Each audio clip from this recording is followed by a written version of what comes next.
아침 햇살이 창문으로 스며들 때 당신은 빈속으로 부엌에 앉아 계십니다. 따뜻한 물 한 잔을 마시고 나서 이제 뭘 먹을까 하고 잠시 생각하지요. 많은 분들이 과일이 제일 건강하다라고 믿으며 귤이나 토마토를 바로 꺼내 드십니다. 혹은 몸에 좋다며 누군가는 빈속에 건강보조제를 꿀꺽 삼킵니다. 그런데 이상하게도 먹고 나서 속이 쓰리거나 답답했던 경험이 있지 않으셨나요? 사실 70세 이후에는 위장의 기능이 젊을 때와 많이 다릅니다. 위점막은 얇아지고 소화액은 불규칙하게 분비됩니다.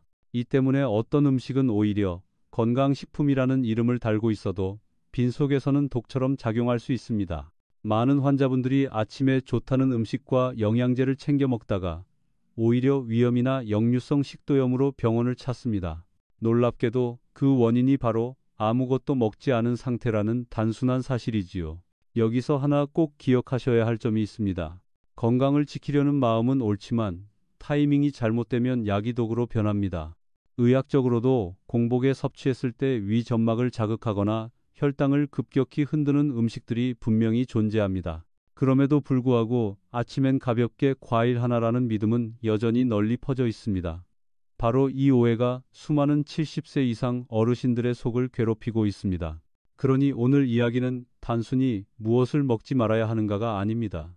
왜 그런지, 어떤 음식이 특히 문제를 일으키는지, 그리고 아침을 어떻게 바꿔야 하루가 편안해지는지를 차근차근 알려드릴 것입니다. 혹시라도 지금까지의 습관이 조금 잘못되었다 해도 걱정하지 마세요. 작은 변화 하나가 위 건강뿐 아니라 혈당, 혈관, 심지어 수명까지도 달라지게 만들 수 있습니다. 이 영상이 도움이 되셨다면 구독과 좋아요 눌러주세요. 작은 실천이 건강을 바꿀 수 있습니다. 자, 이제 본격적으로 왜 공복에 어떤 음식들이 위험한지부터 이야기해 보겠습니다. 공복이 왜 위험할까요? 단순히 배가 고픈 상태라고만 생각하기 쉽지만 의학적으로는 조금 다릅니다. 위장이 비어 있을 때 위액, 특히 위산은 여전히 분비됩니다. 음식물이 들어오지 않으면 이산은 위점막을 직접적으로 자극하게 됩니다. 젊을 때는 점막이 두껍고 방어력이 강해서 큰 문제가 없지만 70세 이후에는 점막이 얇아지고 회복 속도도 늦어집니다. 그러니 같은 습관도 나이가 들면 훨씬 더 큰 부담으로 다가옵니다. 공복 상태에서 특정 음식을 먹었을 때 흔히 나타나는 증상은 속쓰림, 더부룩함, 트림, 때로는 메스꺼움입니다. 위산이 자극을 받은 점막과 만나면 염증이 쉽게 생기고 이 염증이 반복되면 위궤양이나 역류성 식도염으로 이어지기도 합니다. 어떤 분들은 나는 괜찮은데? 라고 생각하실 수 있습니다. 실제로 개인차가 큽니다. 그러나 연구에 따르면 나이가 들수록 위점막이 얇아지고 위산 조절 능력이 떨어지기 때문에 증상이 없어도 손상은 조용히 진행될 수 있습니다. 또 하나 중요한 점은 혈당의 변화입니다. 공복에 특정 음식을 섭취하면 혈당이 갑자기 급등하거나 급락할 수 있습니다. 예를 들어 달달한 과일이나 과자류를 빈속에 먹으면 순간적으로 혈당이 치솟다가 곧바로 떨어져 버리면서 어지럼증, 손떨림, 심한 피로를 호소하는 경우가 많습니다. 나이가 들면 인슐린 반응도 둔해져 이런 혈당 롤러코스터가 훨씬 더 심각한 문제로 이어질 수 있지요. 여기서 재미있는 사실 하나를 알려드릴까요? 서양 의학에서는 공복 시 위산 분비의 위험성을 강조하지만 동양의 전통 의학에서는 비위, 비회의 기운이 약한 아침에 찬 음식이나 강한 맛의 음식을 피해야 한다고 말합니다. 서로 다른 전통이지만 결국 같은 메시지, 아침 빈속에는 섬세하게 다뤄야 한다는 점에서 일치합니다. 물론 일부 학자들은 공복이라 해도 위가 완전히 비어 있는 것은 아니며 소량의 과일이나 차 정도는 큰 문제가 되지 않는다라고 주장하기도 합니다. 그러나 실제 임상에서 환자분들을 만나는 저 같은 의사 입장에서는 괜찮다고 하는 사람보다 속이 불편하다고 찾아오는 분들이 훨씬 많습니다. 특히 70세 이상에서는요. 그러니 위험을 줄이는 쪽을 택하는 게 더 현명하지 않겠습니까? 결국 공복이 위험한 이유는 세 가지로 요약됩니다. 첫째, 위산이 직접 점막을 자극한다는 것. 둘째, 혈당이 불안정해진다는 것. 셋째, 노화로 인한 회복력 저하가 위험을 증폭시킨다는 것.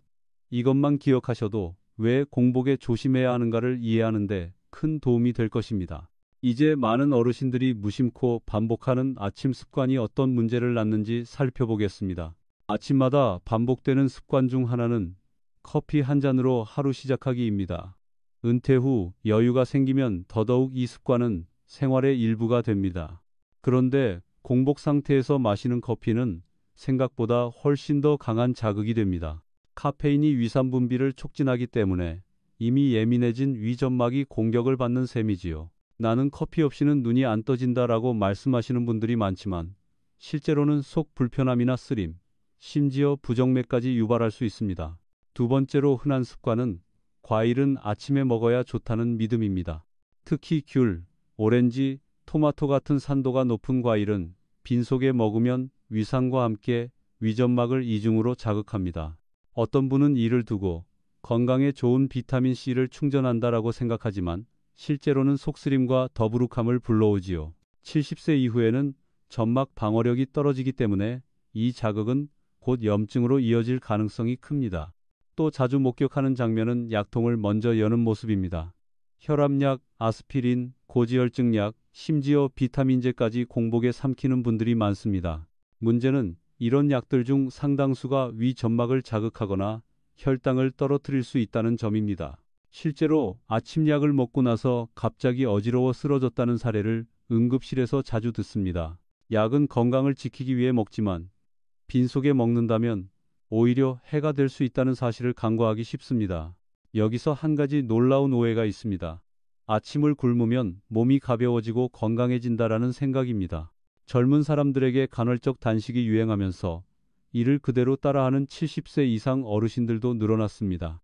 하지만 나이 든 몸은 에너지 저장고가 크지 않아서 장시간 공복은 곧바로 근육 손실과 혈당 불안정으로 이어질 수 있습니다. 게다가 위산 역류나 위점막 손상까지 동반되면 오히려 건강을 해치게 됩니다. 물론 모든 습관이 나쁜 것만은 아닙니다. 어떤 분들은 따뜻한 물 한 잔 혹은 미음이나 죽을 가볍게 드시고 나서 하루를 시작합니다. 이 경우 위도 보호되고 혈당도 안정적이지요. 하지만 이런 건강한 습관은 소수에 불과하고 대부분은 여전히 빈속에 커피, 과일, 약이라는 조합으로 아침을 시작합니다. 저는 40년 동안 진료실에서 수많은 어르신들을 만나며 늘 비슷한 말을 듣습니다. 젊을 때는 괜찮았는데 요즘은 속이 자꾸 쓰려요.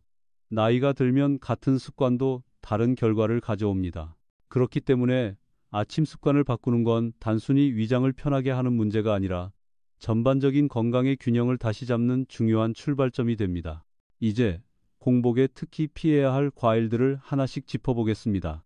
아침에 과일은 건강에 좋다는 말을 평생 믿어온 분들이 많습니다. 비타민C는 아침에 보충해야 활력이 생긴다라는 이야기를 들으며 귤이나 토마토를 꼭 챙겨 드시지요. 하지만 70세 이후에는 이 습관이 생각보다 위험할 수 있습니다. 대표적인 과일이 바로 감귤류입니다. 귤, 오렌지, 자몽 같은 과일은 산도가 높아 위산이 이미 분비된 상태에서 위점막을 이중으로 자극합니다.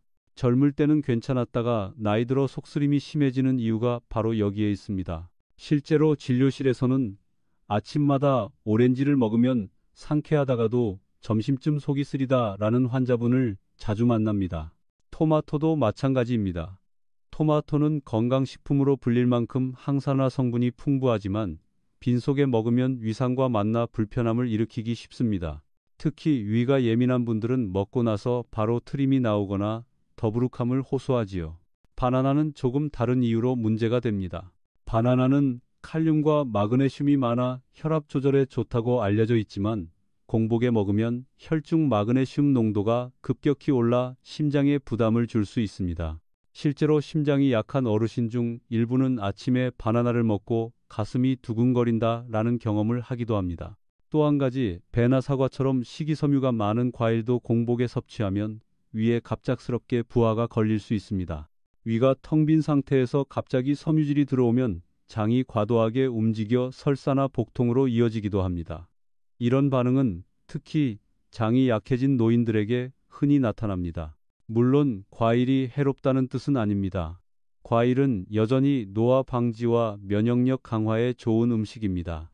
다만 먹는 시간과 방법이 중요할 뿐입니다. 식사 후 디저트로 조금 먹거나 가벼운 식사와 함께 드시면 전혀 문제가 되지 않습니다. 그런데 아침 공복에 과일만 단독으로 먹는 것은 70세 이후에는 피해야 할 습관입니다. 흥미로운 점은 서양 연구에서도 공복에 산성과일을 피하라는 결과가 많지만 동양의 전통 식이법에서도 아침 빈속에는 따뜻하고 부드러운 음식이 좋다라고 오래전부터 말해왔다는 사실입니다. 서로 다른 문화가 같은 결론을 내리고 있는 셈이지요. 자, 이제 과일뿐 아니라 우리가 몸에 좋다라고 믿는 건강식품조차 공복에는 독이 될 수 있다는 사실을 살펴보겠습니다. 몸에 좋으니까 공복에 먹어야 흡수가 잘 된다. 많은 분들이 이렇게 믿으십니다. 실제로 비타민제, 오메가3, 심지어 홍삼까지 빈속에 챙겨 드시는 어르신들이 참 많습니다. 그런데 의학적으로 보면 이 믿음은 절반의 진실에 불과합니다. 일부 영양소는 공복 흡수가 빠를 수 있지만 동시에 위장을 자극하고 부작용을 불러올 가능성도 큽니다. 대표적인 것이 비타민C 보충제입니다. 소화관 점막을 직접적으로 자극하기 때문에 공복에 드시면 속쓰림이나 복통, 설사를 호소하는 분들이 많습니다. 어떤 분은 위가 건강해지는 줄 알았는데 오히려 더 쓰리다라고 말씀하시죠. 오메가3 캡슐도 마찬가지입니다. 기름 성분이 위에 바로 닿으면서 더부룩함, 메스꺼움이 쉽게 생깁니다. 실제로 오메가3는 식사와 함께 드셔야 체내 흡수율이 더 높아진다는 사실이 잘 알려져 있습니다. 공복에 드시면 흡수도 떨어지고 위에 부담만 주게 되는 셈이지요. 또 흔히 면역력에 좋다라고 챙겨 드시는 홍삼이나 인삼도 공복에는 피하는 것이 좋습니다. 인삼류는 혈압과 혈당을 단시간에 변화시킬 수 있는데 공복 상태에서 그 효과가 더 강하게 나타나기 때문입니다.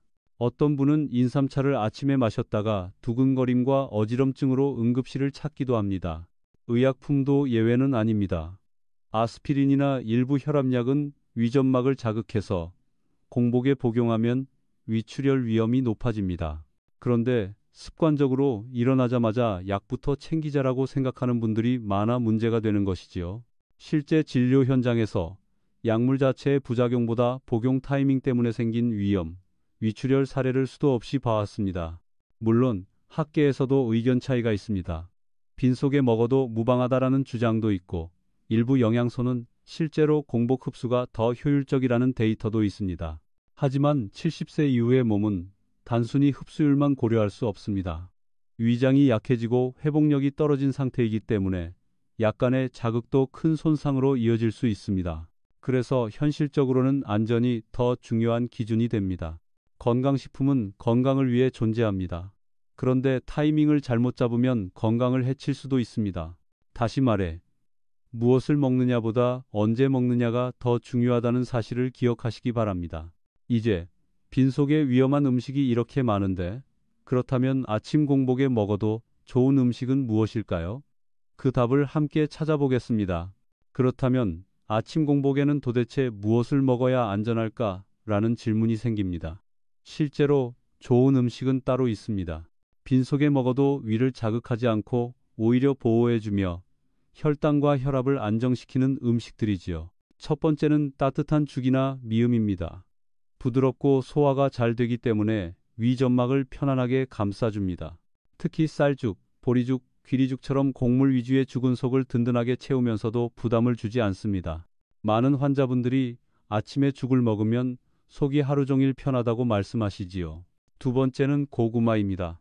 고구마는 천천히 소화되는 복합 탄수화물이라 혈당이 급격히 오르지 않습니다. 게다가 위산을 어느 정도 중화시키는 성질이 있어 공복 위장에 부드럽게 작용합니다. 삶거나 찐 고구마 반 개 정도면 아침 출발에 충분한 에너지를 줍니다. 세 번째는 삶은 달걀입니다. 단백질은 공복에 섭취해도 자극이 적고 위에 오래 머물러 포만감을 줍니다. 특히 70세 이후 근육량 감소가 걱정되는 분들에게는 아침에 단백질 보충이 큰 도움이 됩니다. 단, 기름에 튀긴 달걀보다는 물에 삶거나 푼 계란찜이 훨씬 안전합니다. 네 번째는 따뜻한 우유나 두유입니다. 액체라서 부담이 적고 단백질과 칼슘을 함께 공급합니다. 하지만 일부 분들은 유당 소화가 잘 안 되어서 속이 부글거릴 수 있으니 이런 경우는 락토프리 우유나 두유를 선택하는 것이 좋습니다. 마지막으로 빼놓을 수 없는 것이 따뜻한 물 한 잔입니다. 아침에 가장 먼저 따뜻한 물을 마시면 위가 깨어나고 장 운동이 촉진됩니다. 물만으로도 위점막을 보호해주는 역할을 하지요. 실제로 저도 환자분들에게 늘 권하는 습관입니다. 흥미로운 사실은 동양 전통식이법에서도 아침에는 따뜻하고 부드러운 음식으로 위를 깨우라는 조언이 나온다는 점입니다. 서양 의학에서 말하는 위산 자극 이론과도 일맥상통합니다. 결국 문화는 달라도 결론은 같습니다. 나이 들수록 아침은 몸을 보호하는 방식으로 시작해야 한다는 것이지요. 그러니 앞으로는 아침 공복에 커피, 귤, 토마토 대신 고구마 한 조각, 죽 한 그릇을 떠올리시면 됩니다. 아주 작은 변화지만 위의 부담을 크게 줄이고 하루를 훨씬 안정적으로 시작할 수 있습니다. 이제 실제로 공복 습관 때문에 병원까지 가게 된 사례를 살펴보겠습니다.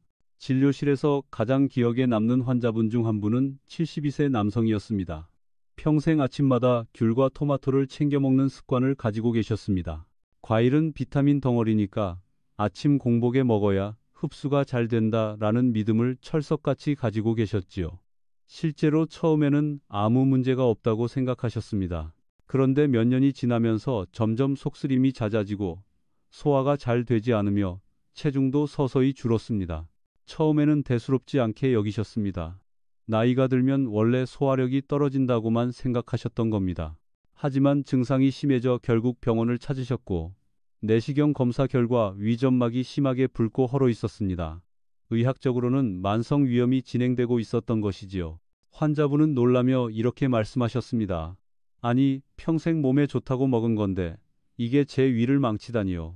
이 사례가 특별한 것은 아닙니다.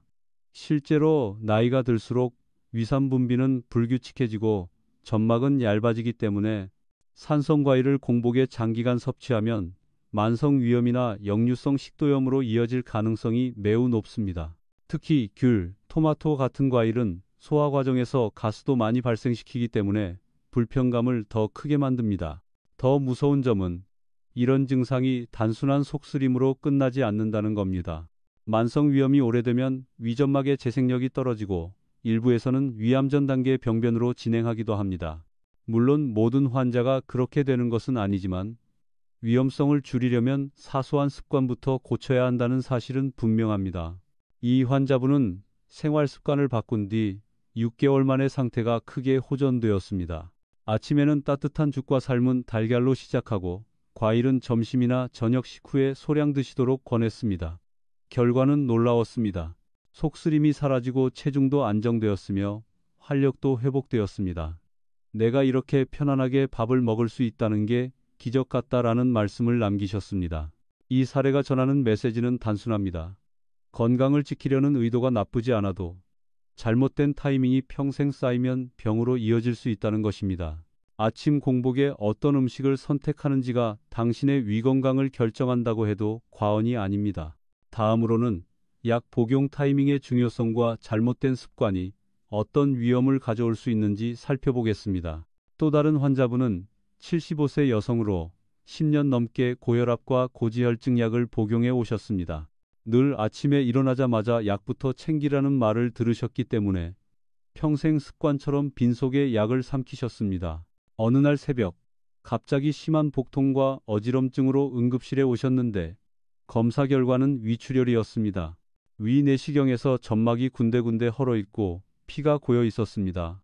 원인은 공복에 복용한 약물이었습니다. 특히 아스피린 같은 혈액응고 억제제나 일부 혈압약, 소염 진통제, NSAID는 공복에 복용하면 위점막을 강하게 자극합니다. 이런 약들은 위점막의 보호막을 얇게 만들어 출혈 위험을 높이지요. 젊을 때는 괜찮을 수 있어도 나이가 들면 위점막 재생이 늦고 혈관도 약해져 작은 자극에도 쉽게 출혈이 생깁니다. 많은 분들이 오해하는 부분이 바로 약은 무조건 아침 공복에 먹어야 효과가 좋다라는 생각입니다. 사실 약마다 복용 시간이 다릅니다. 어떤 약은 식후에, 어떤 약은 식전이나 공복에 복용해야 효과가 있습니다. 하지만 이 구분 없이 모든 약 이퀄 아침 빈속으로 단순화시켜버리니 문제가 생기는 것이지요. 실제 임상에서 흔히 보는 또 다른 사례는 당뇨약입니다. 일부 당뇨약은 식전에 복용해야 하지만 식사를 거른 상태에서 먹으면 혈당이 급격히 떨어져 저혈당 쇼크가 올 수 있습니다. 특히 70세 이후 어르신들은 저혈당에 훨씬 취약하기 때문에 쓰러지거나 의식을 잃는 일이 생기기도 합니다. 물론 모든 약을 식후에만 먹어야 하는 것은 아닙니다. 갑상선 호르몬제 같은 일부 약은 반드시 공복에 복용해야 효과가 있습니다. 그래서 가장 중요한 것은 약마다 정해진 복용법을 정확히 아는 것입니다. 그러나 많은 어르신들이 약봉지에 적힌 작은 글씨를 잘 보지 못하거나 귀찮다며 대충 기억으로만 복용하는 경우가 많습니다. 이럴 때 위험이 커집니다. 제가 늘 환자분들께 드리는 조언은 간단합니다. 약을 드시기 전에 반드시 의사나 약사에게 확인하세요. 그리고 가능하다면 공복에는 약보다는 음식을 먼저 드시고 꼭 공복 복용이 필요한 약만 예외로 하세요. 작은 원칙 하나가 위를 지키고 큰 합병증을 예방할 수 있습니다. 이제 왜 이렇게 잘못된 습관들이 생겨났는지, 그리고 문화적으로 퍼져 있는 오해가 무엇인지 이야기해 보겠습니다. 많은 어르신들이 아침 공복에 과일이나 약을 먹는 것이 좋다라고 믿게 된 데에는 문화적 습관과 오래된 속설이 크게 작용합니다. 한국에서는 예로부터 아침은 황제처럼, 점심은 평민처럼, 저녁은 거지처럼 먹어라 라는 말이 있습니다. 그런데 이 말이 잘못 해석되면서 아침은 반드시 뭔가 특별한 걸 먹어야 한다는 인식으로 굳어졌습니다. 특히 비타민이 풍부한 과일은 건강의 상징처럼 여겨져서 공복에 먹는 습관이 당연한 일처럼 자리 잡은 것이지요. 또 하나는 서양 문화의 영향입니다. 서양에서는 간단히 과일이나 주스, 커피로 아침을 해결하는 경우가 많습니다. 이런 식습관이 그대로 수입되면서 아침에는 가볍게 과일과 커피가 최고라는 인식이 퍼졌습니다. 하지만 체질과 소화 능력은 개인차가 크고 특히 노년기에는 서양식 습관이 그대로 맞지 않을 수 있습니다.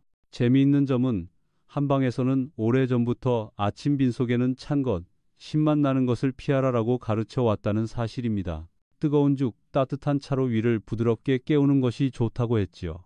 그런데 현대에 와서 오히려 이런 전통적 지혜가 잊히고 비타민 E콜 무조건 좋다라는 단순한 생각이 대세가 되었습니다. 이런 문화적 배경 때문에 많은 분들이 자신이 불편을 겪으면서도 원래 아침에 과일이 좋은 거 아닌가라고 되묻습니다. 심지어 가족이나 이웃이 권유하면 나만 예민한 건가 하고 계속 습관을 이어갑니다.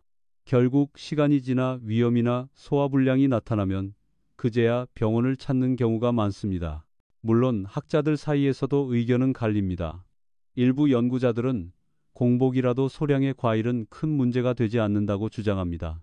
또 비타민 흡수율을 높이려면 아침 공복이 적절하다라는 주장을 펼치기도 합니다. 그러나 임상 경험상 특히 70세 이후 어르신들에게는 이런 이론이 현실과 맞지 않는 경우가 많습니다. 젊은 사람에게는 괜찮은 습관도 노인에게는 해로울 수 있는 것이지요.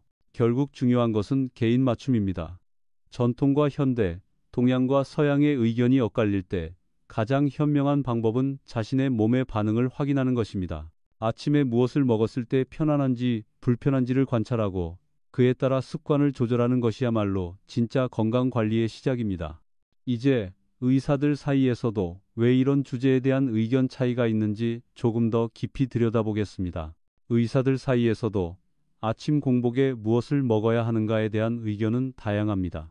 일부 내과 의사들은 공복에 과일을 먹어도 큰 문제가 없다. 오히려 비타민 흡수가 더 잘 된다라고 주장합니다.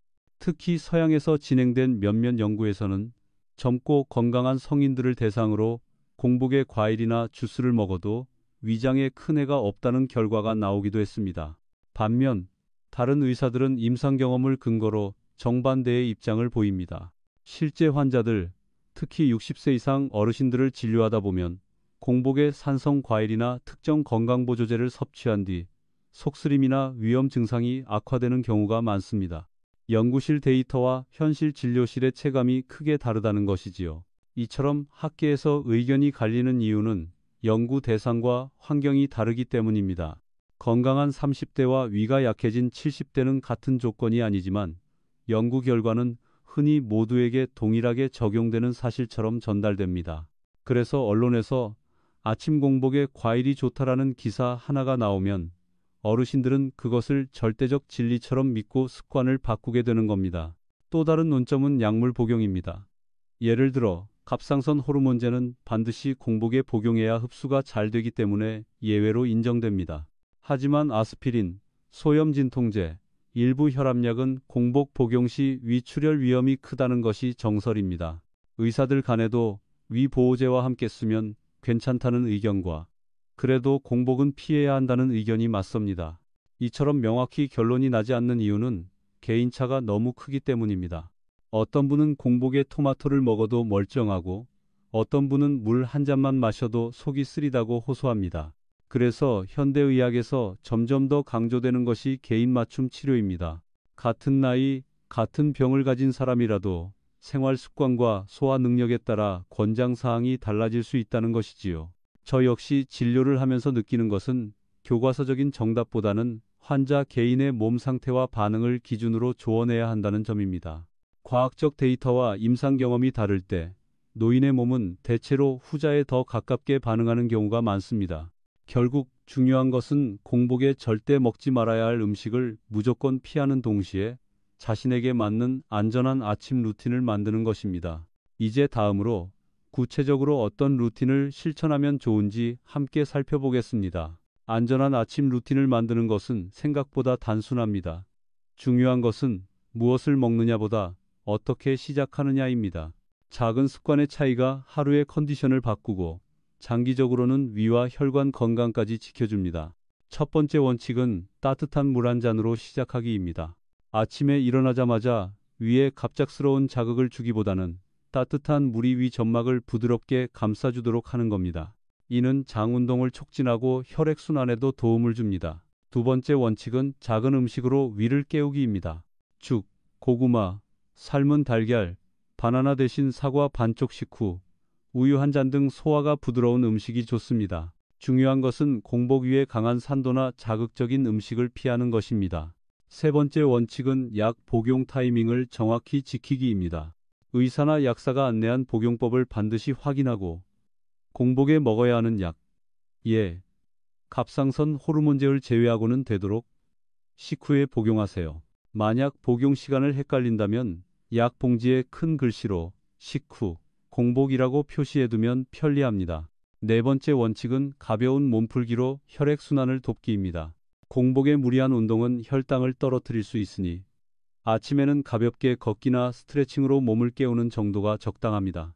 실제로 이런 습관만으로도 소화가 훨씬 잘 되고 하루의 피로가 줄어듭니다. 다섯 번째 원칙은 자신의 몸의 신호를 존중하기입니다.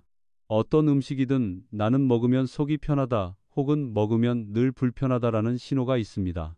교과서적 정답보다 자신의 경험을 더 믿는 것이 현명합니다. 70세 이후에는 타인의 조언보다 내 몸의 반응이 최고의 교과서가 됩니다. 저는 환자분들께 종종 이렇게 말씀드립니다. 아침 식사는 위를 놀래키지 말고 천천히 깨우는 것이라고 생각하세요. 마치 깊은 잠에서 아이를 부드럽게 깨우듯 우리 위도 그렇게 대해야 합니다. 작은 배려 하나가 위 건강을 지키고 하루 전체를 편안하게 만들어줍니다. 이제 마지막으로 이런 작은 변화들이 어떻게 큰 건강의 차이를 만들 수 있는지 그리고 왜 지금 시작해야 하는지를 차분히 나누며 이야기를 마무리하겠습니다.